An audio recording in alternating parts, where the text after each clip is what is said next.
Welcome. Today we're going to learn a method called the GUESS method for analyzing word problems and solving equations. It's a method that's probably very similar to what goes on in your own head, your thought processes for solving problems, but we're going to formalize it, and that way we can be consistent in implementing it, and it's very good for going back and checking to see where you may have made a mistake whenever you have a mistake in a problem. So you should have already copied down these questions, and we'll go through and I'll show you how to analyze them. So question 1 says, during the annual shuffleboard competition, Renee hits her puck with an initial velocity of 6.62 meters per second. Once it leaves her stick, the puck slows down at a rate of negative 2.95 meters per second squared. How long does it take for the puck to come to a complete stop? So the first thing we need to do is find out what are they actually asking for. And it says, how long does it take?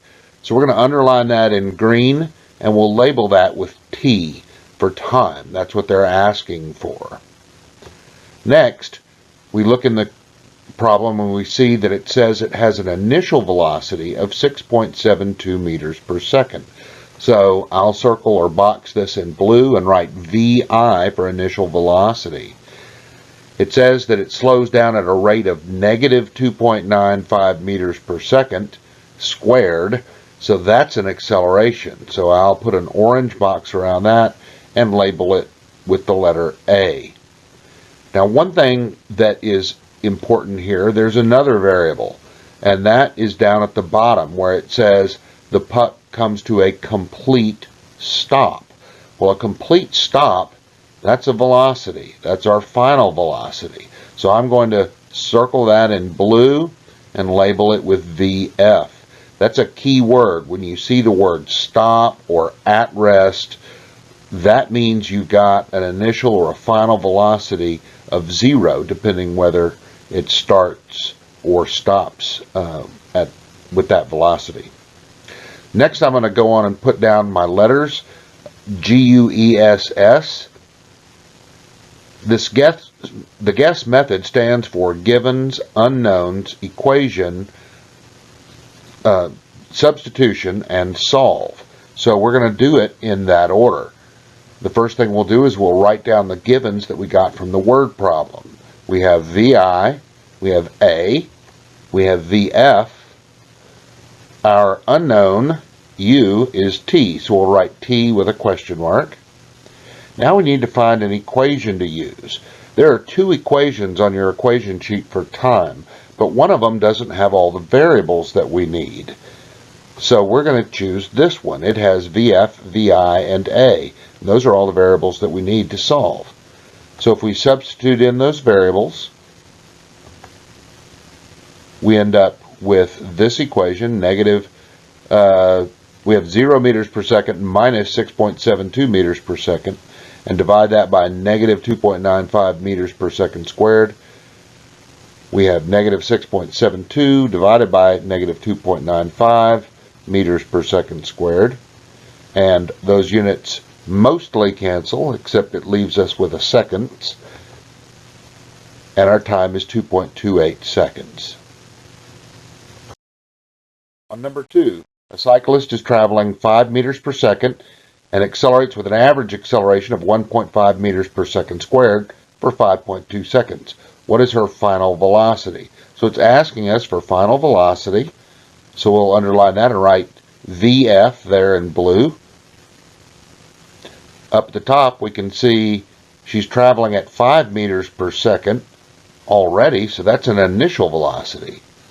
And then it tells us she accelerates at an average of 1.5 meters per second squared, so that's our acceleration. And it also says for how long, for 5.2 seconds. So we have a time variable here. Go on and put our GUESS and fill in our knowns, with our unknown being final velocity. So we've got final velocity and a question mark.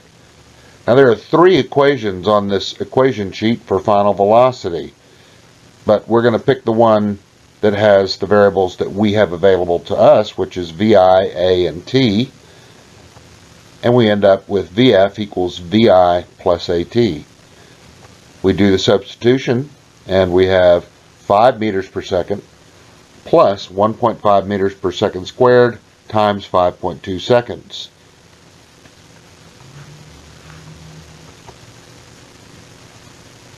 We end up with 5 meters per second plus 7.8 meters per second. And when we add those together, we get 12.8 meters per second for our final answer. Number 3, a car starts at rest and accelerates for 5.8 seconds, traveling 12 meters. What is the car's average acceleration?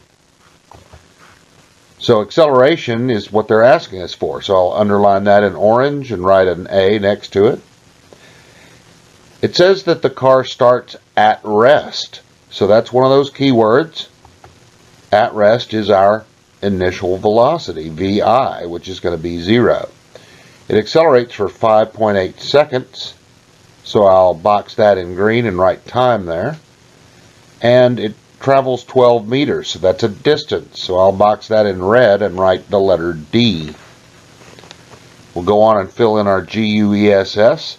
We've got 3 givens: our initial velocity of 0, our time of 5.8 seconds, and our distance of 12 meters. We're looking for acceleration, so we've got acceleration in orange there with a question mark. Now, there's a problem here, and the problem is that if we're looking for acceleration, we need to have the final velocity to find it. Both of our equations for acceleration require the final velocity. Well, that's okay.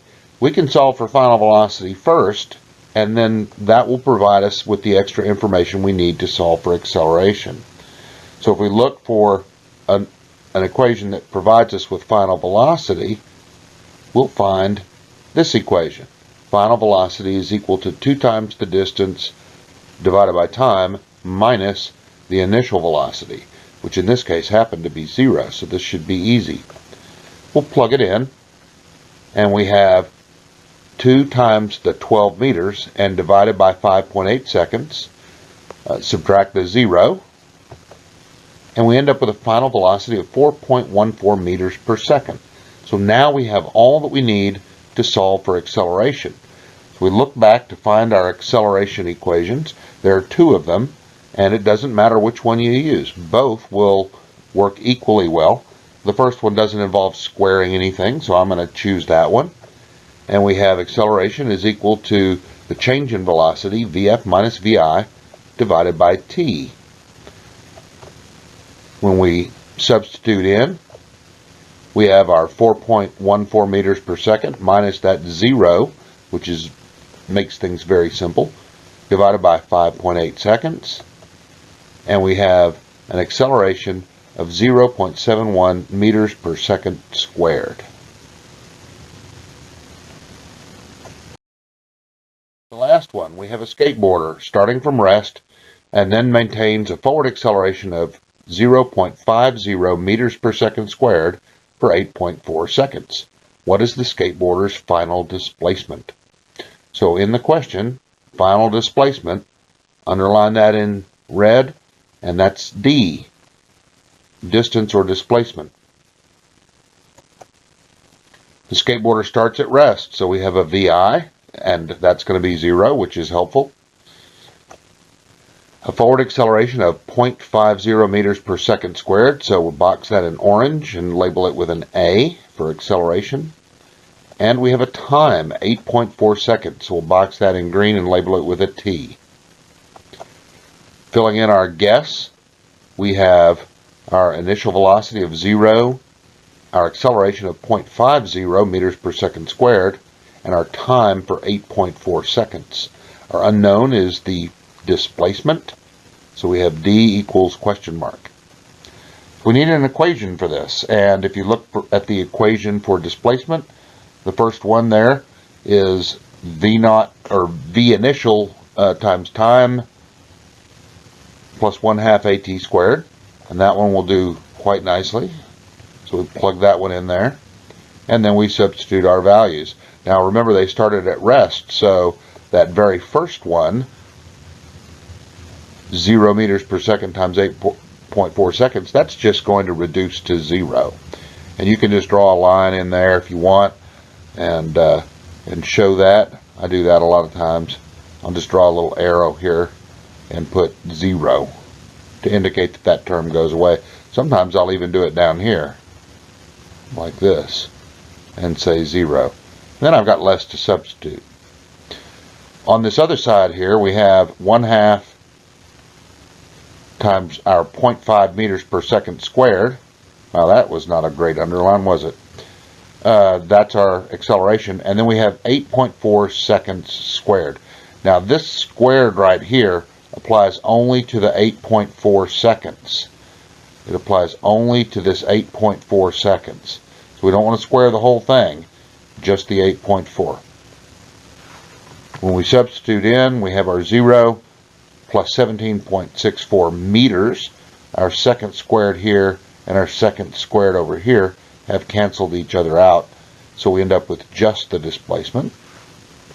And we can round that off to two significant figures like our variables were, so we end up with 18 meters. I hope this has been helpful. You'll go on and take a quiz in just a minute, and you'll be practicing identifying variables as well as solving some problems.